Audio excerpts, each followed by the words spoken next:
निश्चित रूप से इस आपदा से देश को भारी नुकसान झेलना पड़ा है। हमारी सूचना के मुताबिक अभी तक जहां 16 लोगों के शव बरामद हो चुके हैं, वहीं अभी तक 39 लोग जो है वो लापता हैं। इसके अलावा आप देखेंगे तो 65 पीने के पानी की स्कीमें, 116 ट्रांसफार्मर और 85 सड़कें ये क्षतिग्रस्त हो चुकी हैं।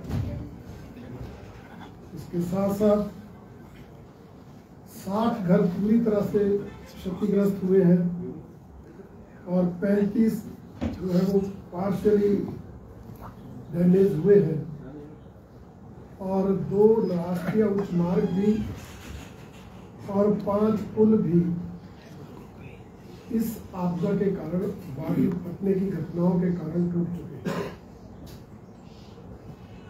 भारतीय जनता पार्टी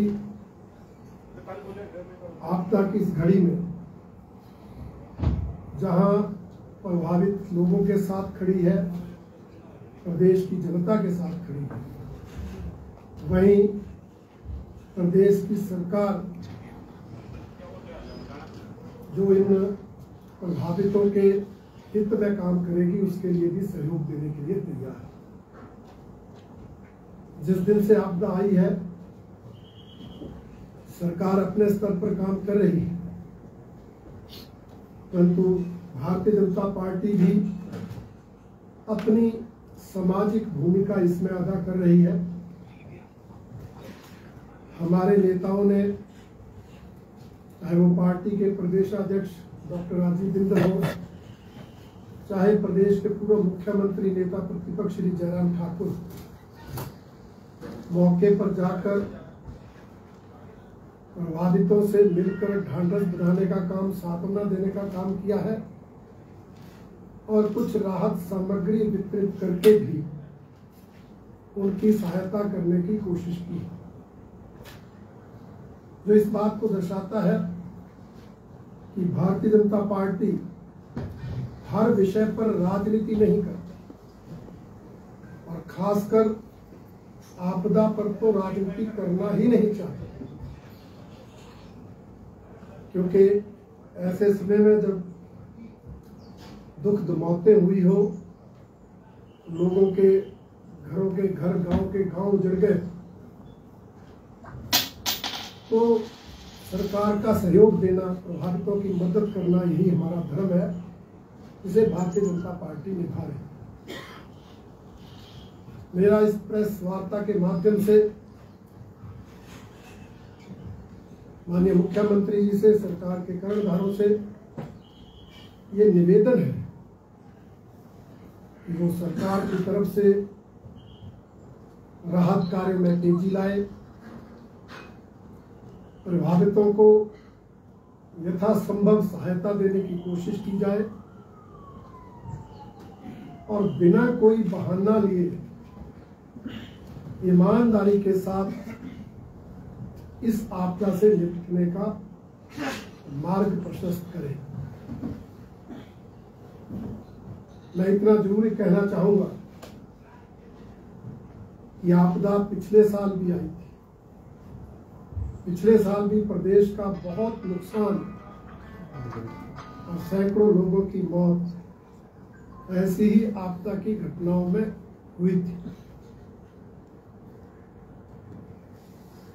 परंतु सरकार ने अभी तक उस आपदा से हुए नुकसान की भरपाई ही नहीं कर पाई थी जब तक ये दूसरी आपदा। मैं आज वो प्रश्न नहीं उठाना चाहता कि आपकी राहत राशि कितने प्रभावितों को पहुंची, कितनों को नहीं पहुंची, परंतु मैं इतना जरूर कहना चाहता हूं, अभी तक पिछली आपदा के भी ऐसे प्रभावित हैं जिनको जो राहत पैकेज आपने घोषित किया था उसका लाभ नहीं मिला। ये निश्चित रूप से सरकार की विफलता है। और दूसरा, उस आपदा से सरकार ने कुछ सीखा नहीं। मैं मानता हूं आपदा किसी को बताकर नहीं आती, परंतु फिर भी सरकार का कर्तव्य है कि कोई घटना घटती है, कोई आपदा घटती है, तो उससे कोई सबक लिया जाए। पिछले साल बातुल पटनायक की घटनाएं हुई, विधानसभा का सत्र हुआ, उसमें इस मुद्दे पर चर्चा हुई और हमने कहा था कि आपदा राहत देने के बाद प्रभावितों को मदद देने के साथ साथ आप सर्वदलीय बैठक के साथ साथ विशेषज्ञों की बैठक भी करें, क्योंकि विषय आया था विधानसभा में कि ग्लोबल वार्मिंग के कारण ग्लेशियर पिघल रहे हैं, इसलिए पिछले कुछ समय से बादल फटने की घटनाएं बढ़ रही हैं और आने वाले समय में इनमें बढ़ोतरी होगी। ये संभावना उस समय ही जता दी गई, परंतु सरकार ने एक साल में जो काम करना चाहिए, ऐसे विशेषज्ञ, ऐसे एक्सपर्ट, चाहे वो प्रदेश के अंदर चाहे वो प्रदेश के बाहर, यहां तक कि अगर विदेश में भी कोई ऐसे एक्सपर्ट, तो उनसे सलाह लेना, उनसे बैठकर कोई योजना बनाना, इस दृष्टि से सरकार ने कोई प्रयास नहीं किया और ना ही सरकार ने कोई संभावित आपदा से निपटने की कोई तैयारी की। नॉर्मली बरसात आती है तो बरसात से पहले ही अनेक विभागों की बैठकें करके, अलग अलग संयुक्त रूप से बैठकें करके संभावित आपदा से निपटने की पूर्व तैयारी की जाती है, जिसको भी ये सरकार नहीं कर पाई। ये निश्चित रूप से इस सरकार की विफलता है। परंतु जैसे मैंने कहा, राजनीति नहीं करना चाहते, परंतु सरकार को ये कहना चाहते कि इसमें अब देरी ना, प्रभावितों को राहत देने में, विकास कार्यों को हुए के नुकसान को दूर करने में और आगे और आपदा घटे उससे पहले उसकी तैयारी करने में, और कोई ऐसा एक्सपर्ट्स की मीटिंग करके कि आपदा घटे ही ना, उसमें हम क्या कर सकते हैं, या आपदा घटने का कोई पूर्वानुमान लग सकता है, उस ऐसे सब विषयों पर सरकार जरूर विचार करे। और इस दृष्टि से भारतीय जनता पार्टी सहयोग करने को तैयार है और केंद्र सरकार से भी इस दृष्टि से हर मदद, हर तरह का सहयोग कराने के लिए पूरी तरह से तैयार। दूसरा मुद्दा जो करण जी ने कहा है, ये सरकार जब से सत्ता में आई है लगातार जन विरोधी निर्णय लिए और उन जन विरोधी निर्णयों के कारण ही सरकार के अंदर विस्फोट हुआ, उनके विधायक छोड़कर चले गए। इनकी जन विरोधी नीतियों के कारण इनके साथियों ने इनको छोड़ा।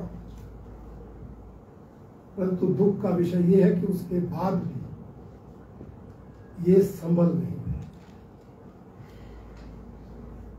लोकसभा चुनाव हुए, उपचुनाव हुए, उसके बाद फिर से एक के बाद एक जन विरोधी निर्णय लिए जा रहे। गारंटी दी 300 यूनिट बिजली मुफ्त देंगे और अब आकर 125 यूनिट बिजली, मुफ्त बिजली की सुविधा भी छीनी। हिमकेयर योजना, प्राइवेट हॉस्पिटल्स ने उसकी सुविधा का प्रावधान, और ऐसा भी नहीं था कि हर प्राइवेट हॉस्पिटल में हिमकेयर योजना का फायदा मिलता था। प्राइवेट हॉस्पिटल्स बाकायदा इस योजना के अंतर्गत रजिस्टर्ड किए जाते थे, एम्पैनल किए जाते थे और उसकी एक व्यवस्था थी। स्वास्थ्य विभाग के अधिकारी बाकायदा इंस्पेक्शन करते उस हॉस्पिटल की सारी तहकीकात करने के बाद उनको रजिस्टर्ड किया जाता है। परंतु इस सरकार ने सत्ता में आने के बाद पहले तो उन हॉस्पिटल्स के पैसों की अदायगी नहीं, जो उन्होंने इलाज किया था जिसमें उनके पैसे ड्यू थे इस सरकार से, वो पैसे नहीं थे। लगभग 300 करोड़ की देनदारी, 149 प्राइवेट हॉस्पिटल्स हिमकेयर योजना के अंतर्गत एम्पैनल थे। परंतु सरकार ने वो सुविधा वापस ली, हमने उसका विरोध तुरंत किया। परंतु अब मुख्यमंत्री जी कह रहे हैं कि उन हॉस्पिटल्स में गड़बड़ी है। अरे भाई, गड़बड़ी होती थी तो जांच करो, कोई दोषी है तो कार्रवाई करो। योजना बंद करना कोई सॉल्यूशन थोड़ी। कोई हॉस्पिटल गड़बड़ी कर रहा है तो आप उसकी जांच कराओ, दोषी है तो कार्रवाई करो। अब आयुष्मान योजना में लगा से केंद्र सरकार को कहीं गड़बड़ी हो रही है तो हॉस्पिटल्स की जांच चल रही है, गड़बड़ी पाई जाएगी तो जो है कार्रवाई की जाएगी। परंतु एकदम से आपने सुविधा वापस ले लेना,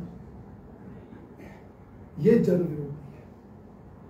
बहुत से ऐसे क्षेत्र हैं, खासकर सीमावर्ती एरिया, जिनको सरकारी हॉस्पिटल दूर पड़ते हैं, प्राइवेट हॉस्पिटल नजदीक।